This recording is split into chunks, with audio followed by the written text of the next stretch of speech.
ରାଜରାସ୍ତାରେ ଗଡୁଥିଲା Tunguru ଭଳଙ୍କ auto. Auto ଭିତରେ ଭାଉଜ ସହ କରୁଥିଲେ ଖେଳ। ହେଲେ ଜାଣିନଥିଲେ ଟୁଙ୍ଗୁରୁ ଭଳ ଭାଉଜ ଥିଲେ ଜଣେ ବାମହାତୀ ବ୍ୟାଟ୍ସମ୍ୟାନ୍। ଫୁଲଟସ୍ ବଲ୍ ପକେଇ ଦେଇଥିଲେ ଟୁଙ୍ଗୁରୁ ଭଳ। ଭାଉଜ ସିଧାସଳଖ ମାରିଦେଲେ ଛକା।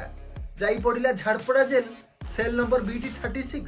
ଏପଟେ ବାପା ମଦ ପିଇ ଆଇଜି ପାର୍କରେ ଶୋଇଛି, ସେପଟେ ମା ମଦ ପିଇ ଆଳୁ କିଣିବାକୁ ଯାଇଛି। ଏପଟେ ଟୁଙ୍ଗୁରୁ ଭଳ ନିଜେ ମଦ ପିଇ ସିଗରେଟ୍ ଟାଣୁଛି। କ'ଣ ଟୋଟାଲ ଫ୍ୟାମିଲି ମିଶି କବିର ସିଂ ଫିଲ୍ମ ଦେଖିଥିଲେ କି?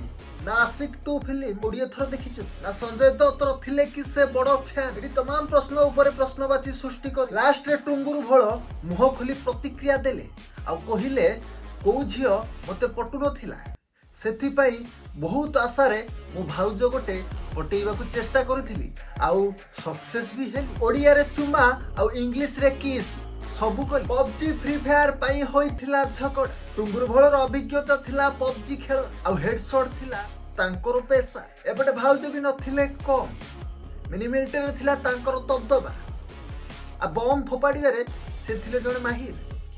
ହେଲେ ଟୁଙ୍ଗୁରୁ ଭଳ ବାଧ୍ୟ କରୁଥିଲା ଭାଉଜକୁ ପବଜି ଖେଳିବାକୁ। ଇଚ୍ଛା ନଥାଇ ବି ଭାଉଜ ବାଧ୍ୟରେ ଖେଳୁଥିଲେ ପବଜି। ଭାଉଜକୁ ନିଦ ଆସୁଥିବା ସମୟରେ ଟୁଙ୍ଗୁରୁର ଇଚ୍ଛା ଥିଲା ରାତି ସାରା ଖେଳିବାକୁ।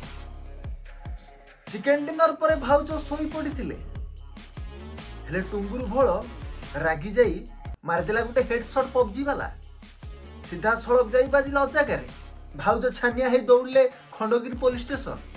IIC କହିଲେ ପବଜି ଫ୍ରି ଫାୟାର ପାଇଁ ହୋଇଛି ଝଗଡ଼ା। ପବଜି ଇନଷ୍ଟଲ ଅଛି ଯାହାର, FIR ରଖାଯିବ ନାହିଁ ତାହାର।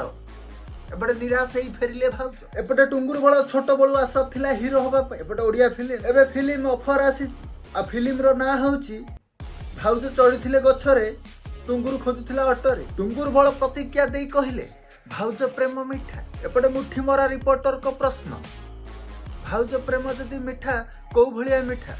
ଚିନି ଭଳିଆ ମିଠା ନା ଗୁଡ଼ ଭଳିଆ ମିଠା? ଯଦି ଗୁଡ଼ ଭଳିଆ ମିଠା କ'ଣ ଟୁଙ୍ଗୁରୁ ଭଳ ଜନ୍ଦା କି? ଯଦି ଚିନି ଭଳିଆ ମିଠା କ'ଣ ଟୁଙ୍ଗୁରୁ ଭଳ ପିମ୍ପୁଡ଼ି କି?